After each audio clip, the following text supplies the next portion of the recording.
Bien, chers frères et sœurs dans le Seigneur, que la grâce et la faveur de notre Seigneur Jésus descendent et demeurent sur chacun et sur chacune de vous. Ça fait longtemps, ça fait un temps que nous ne nous sommes pas vus. Je voudrais commencer par vous souhaiter joyeux Noël et heureuse année 2026. C'est une année qui commence, c'est une année qui s'en est allée. Et par la grâce du Seigneur, nous sommes là. Nous continuons de partager l'Évangile. Nous continuons d'œuvrer pour la gloire du Seigneur. Merci à toutes et à tous qui nous avaient accompagnés jusqu'à aujourd'hui, le 4 janvier 2026. Nous célébrons la fête, la solennité de l'Épiphanie aujourd'hui. Et avant de commencer cette homélie, je voudrais passer un message, un communiqué. Vous allez constater que sur notre chaîne, il y a quelque chose qui va changer. Parce qu'au fait, comme vous le voyez derrière moi, ce groupe ici, nous avons fusionné. Ce groupe est le groupe Aime et Sois Patient. Donc vous verrez désormais sur la chaîne YouTube Burning Heart et Amour et Patience. C'est cela, ces deux entités qui ont fusionné parce que pour la plus grande gloire de Dieu, nous voulons faire un plus grand travail, nous voulons atteindre le plus de personnes possible.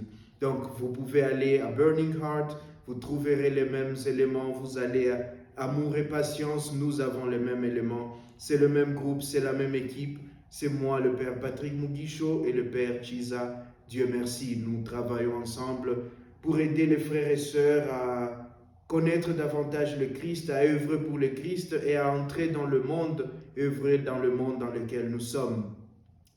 Voilà, ça c'était pour l'information de 2026. Continuez de nous aider, continuez de nous soutenir. Nous avons des grands projets. Nous vous dirons au fur et à mesure ce que nous voulons faire et comment nous voulons le faire et comment vous aussi, vous pouvez participer pour nous aider à réaliser l'œuvre de Dieu.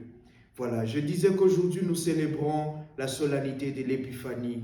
L'Épiphanie qui est la manifestation de notre Seigneur. On dit Épiphanie du Seigneur, la manifestation du Seigneur au monde.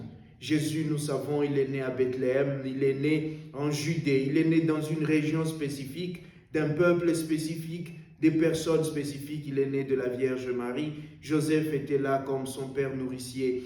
Mais Jésus est venu pour sauver le monde. Jésus est venu pour sauver l'humanité, pour sauver l'univers. Et sa naissance n'est pas une naissance restreinte. Sa naissance ne peut pas être restreinte ni à un peuple, ni à une origine, ni à une race. Et la fête de l'Épiphanie est là, pour nous le rappeler. Pour nous rappeler que le salut, c'est le salut pour le monde. Pour nous rappeler que Dieu vient nous sauver, nous tous. Et dans l'épisode de l'Épiphanie aujourd'hui, nous avons l'histoire des mages. Ces personnes venues de loin, ces personnes venues, comme dit l'Évangile, de l'Orient. Ils sont venus de très loin parce qu'ils ont vu l'étoile. Ils sont venus de très loin parce qu'ils ont vu quelque chose de différent. Ils ont vu quelque chose qui n'est pas habituel dans le ciel. Une étoile qui brille différemment. Une étoile qui annonce une naissance royale. Une étoile qui annonce une naissance extraordinaire. Et ils ont fait tout le voyage pour venir voir, pour venir se prosterner, pour venir offrir leur présent. Et il y a deux éléments que je vais partager pour notre méditation d'aujourd'hui concernant cette fête. Le premier, j'étais déjà en train de le dire, la fête de l'Épiphanie nous rappelle que Dieu est venu pour sauver l'humanité, pour sauver l'univers. Jésus n'est pas seulement venu pour les pauvres, il est venu aussi pour les riches. Parce que si les bergers étaient pauvres, les mages étaient riches. Jésus n'est pas venu seulement pour le peuple d'Israël, et d'ailleurs plus tard il le dira lui-même dans l'Évangile, il est venu sauver l'univers. Quand il enverra ses disciples pour prêcher, il va les envoyer pour prêcher la bonne nouvelle à toute la création. Donc il est venu non pas seulement pour un peuple spécifique, mais pour tous les peuples du monde dont les mages sont les représentants. Et la troisième chose, Jésus n'est pas seulement venu sauver l'humanité, parce que nous voyons les signes même dans l'univers. Le ciel et la terre sont en joie. Le ciel et la terre célèbrent la naissance, et c'est pourquoi il y a cette étoile particulière qui va donner aux mages la direction, qui va donner aux mages une boussole pour arriver à Bethléem. Et ça, c'est important de savoir que nous ne pouvons pas enfermer Jésus dans notre sphère. Nous ne pouvons pas nous approprier Jésus. Jésus est pour l'univers. Jésus est pour tout le monde. Et donc que nous soyons catholiques ou que d'autres personnes aussi travaillent et œuvrent pour le bien, Jésus est venu pour cela aussi. Et Jésus lui-même dira, ce n'est pas ceux qui disent Seigneur, Seigneur qui entreront dans le royaume, mais ceux qui font la volonté du Père. Et la volonté du Père, c'est de croire en celui qui l'a envoyé, c'est d'aimer et de servir. Et donc il y a des gens dans le monde, il y a beaucoup de personnes de par le monde qui sans être catholiques servent le Seigneur, qui sans être catholiques suivent l'étoile de Bethléem, vivent dans cet amour de Dieu et du prochain, font le bien. Et c'est ça que Jésus est venu nous rappeler, que ce n'est pas le nom seulement qui nous sauvera, mais ce sont les œuvres de charité, les œuvres d'amour, les œuvres de compassion. C'est cela qui nous montrera l'étoile de Bethléem. Le deuxième élément que je voudrais partager, c'est les offrandes des mages. Les mages viennent voir Jésus, ils ne viennent pas les mains bredouilles. Et nous aussi, c'est une interpellation. Nous qui sommes des nations, nous qui ne sommes pas juifs, nous qui ne sommes pas du peuple d'Israël, quand nous venons vers Jésus, quand nous nous laissons guider par cette étoile de Bethléem, nous apportons aussi au Christ ce que nous avons. Et les trois éléments qu'apportent les mages sont symboliques. Les mages apportent l'or, l'encens et la myrrhe. Ces trois éléments sont symboliques. L'or, c'est le symbole du bien, de l'avoir, de la royauté, comme on dirait. Le présent, le bien que possède un roi. Et nous tous, puisque nous sommes nés, nous sommes créés à l'image et à la ressemblance de Dieu, nous avons quelque chose à offrir. Le Seigneur nous a donné des talents. Le Seigneur nous a fait des dons que nous utilisons pour travailler. Et c'est cela. Qu'est-ce que j'offre au Seigneur par rapport à ce que le Seigneur m'a donné?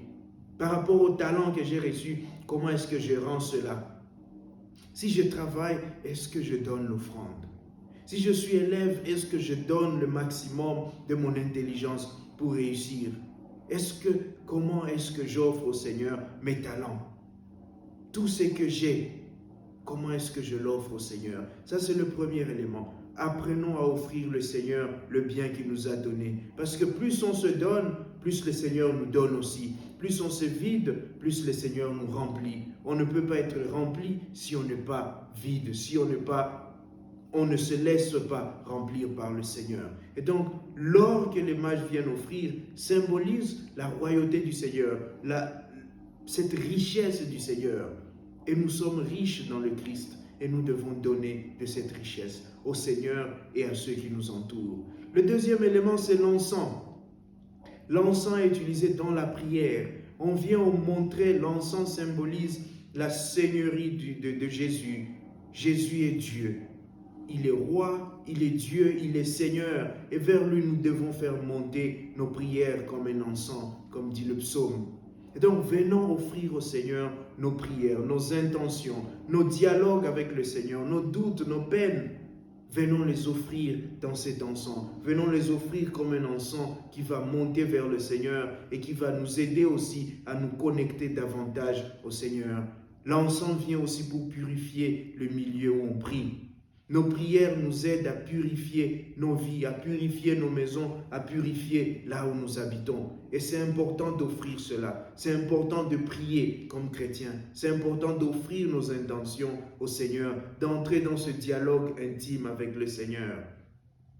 Et le dernier élément, c'est la myrrhe.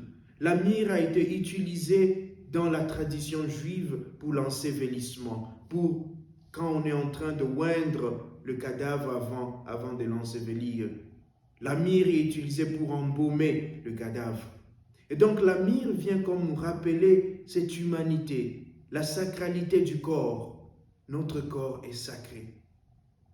Jésus, à sa mort, on le descend de la croix et nous nous rappelons de Joseph d'Arimathie qui vient avec la myrrhe pour embaumer son corps. Il nous rappelle que nous sommes sacrés. Nous avons été créés à l'image et à la ressemblance de Dieu. Et notre corps, c'est un élément sacré. C'est le temple de l'Esprit Saint. Et donc, quand nous venons offrir au Seigneur, offrons lui aussi notre corps. Demandons au Seigneur d'être le maître de notre corps, d'être le responsable, le premier habitant de notre corps. Que ce corps que nous avons reçu par son amour, de son amour et pour son amour, que ce corps soit utilisé pour rendre gloire à Dieu. Que dans notre vie comme dans notre mort, nous puissions être des personnes qui glorifient l'Éternel.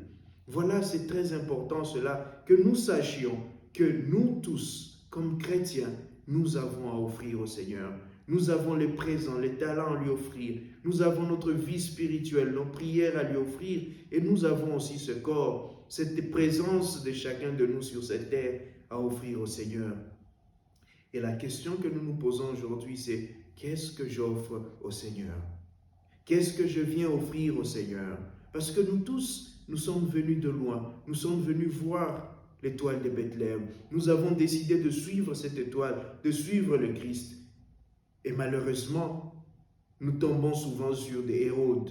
Ces personnes qui, par leur hypocrisie, veulent nous empêcher de suivre le Christ ou veulent suivre le Christ, mais pas pour des intentions droites.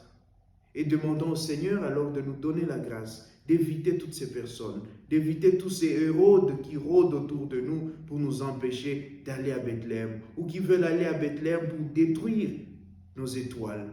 Demandons au Seigneur de nous donner la grâce d'être vraiment des personnes de foi, des personnes qui suivent l'étoile, des personnes qui marchent avec l'étoile de Bethléem. Que cette étoile nous éclaire, que cette étoile vous éclaire chacune et chacun de vous, surtout en ce début d'année, pour que nous puissions marcher ensemble vers Bethléem, pour qu'ensemble nous puissions marcher et accomplir ce pourquoi le Seigneur nous a créés, sa gloire, sa révérence et son service. Que le Seigneur vous donne ses grâces, qu'il nous donne ses grâces aujourd'hui et tous les jours. Amen.